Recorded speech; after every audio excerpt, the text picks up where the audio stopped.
Hello guys, and welcome to this little instructional video, this little special that will be part of the T34 playlist, but which will be applicable to all of your AFV builds if you're using metal tracks.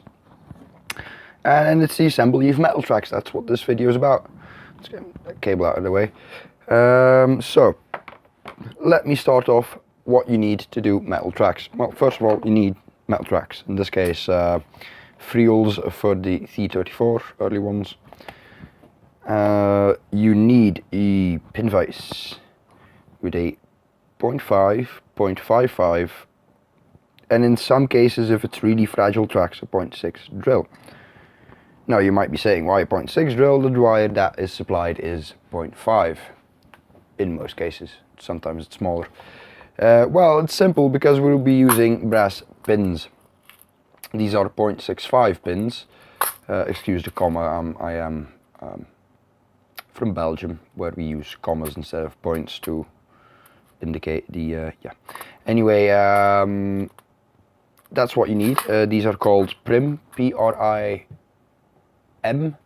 brass needles or brass pins, silver coated, because I couldn't get them without silver coating. They just don't exist. But what you do with them is, well, you take your tracks. In this case, it is a track with an alternating teeth on it for the sprocket, so you need to be careful. And you take both of them. Right, so bottom, top, and what you do is you get your little holes. Now I've cleaned up all the links, so this is just for show and tell purposes. Just put the drill in, start twisting and get rid of all the burrs. Actually, it turns out I did clean this one all the way through.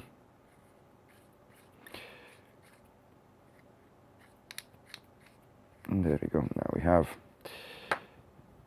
And these ends, don't drill through that, because you might as well leave those closed. You don't want the pin protruding. So why use brass pins? Well, you don't need glue. Simple, because you have a friction fit because of the slightly oversized pins being hammered home. You know, with the sharp point, they will find seating, and yeah, you get a nice friction fit because brass is malleable enough. The white metal that these are made of out of is malleable enough, so it all works together, and you will never need glue. You'll still end up with nice flexible tracks that will never ever drop their pins. So, take our links, the ones I cleaned up. We line these like so. Make sure this is on the inside in the case of these tracks, but you know, each track is different, so be mindful of the instructions and drawing and you know, the picture provided. So we have linked these up. We take our box of pins,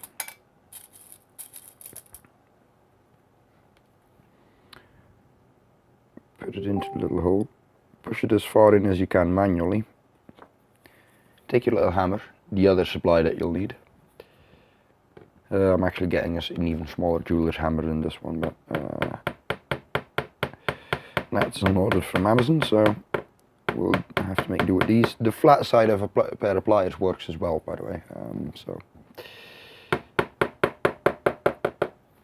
and as they hammer home, you will hear the sound change on them.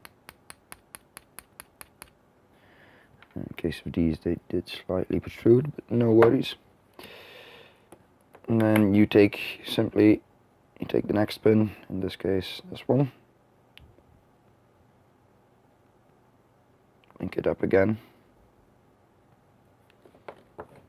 take another brass pin,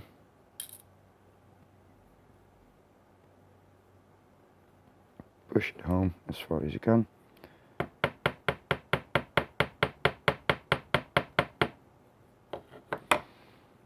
and there you go.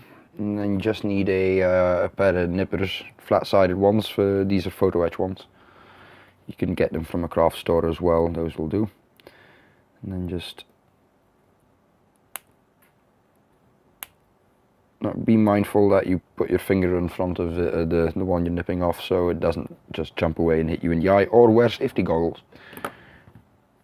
So, and then what I tend to do is make little pieces that then will link up, just so it works easier. You can always put these, clamp it in between two wooden planks or something like that to keep them upright. Just link it up. Take your pin.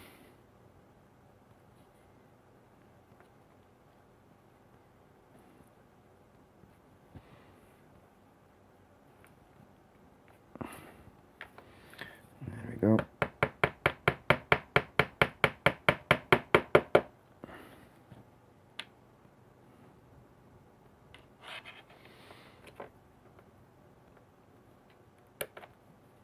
And there you go.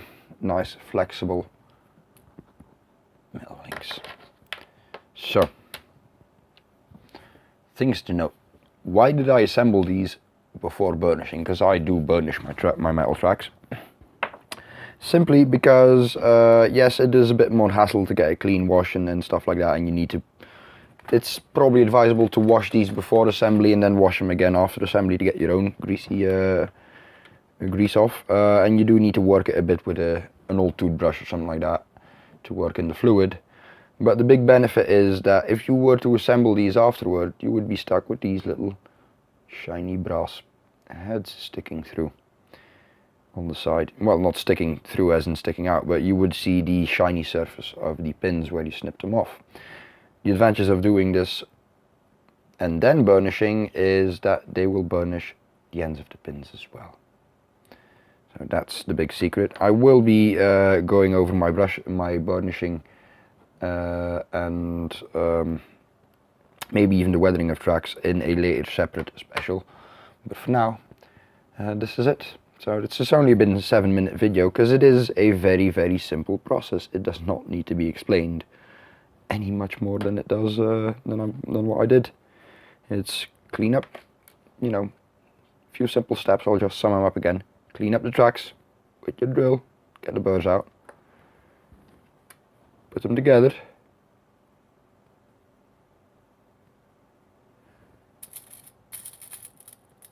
grab your pin,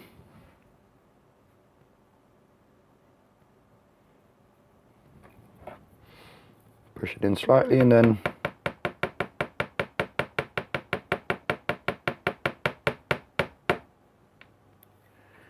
gentle taps to hit it home. You can even push it in the last bit so you don't poke it all the way through.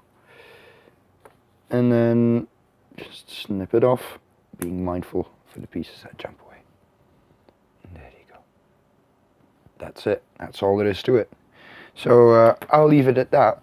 I will catch you guys in the next video. Go have fun. Go build something awesome, and I'll catch you guys later. Bye.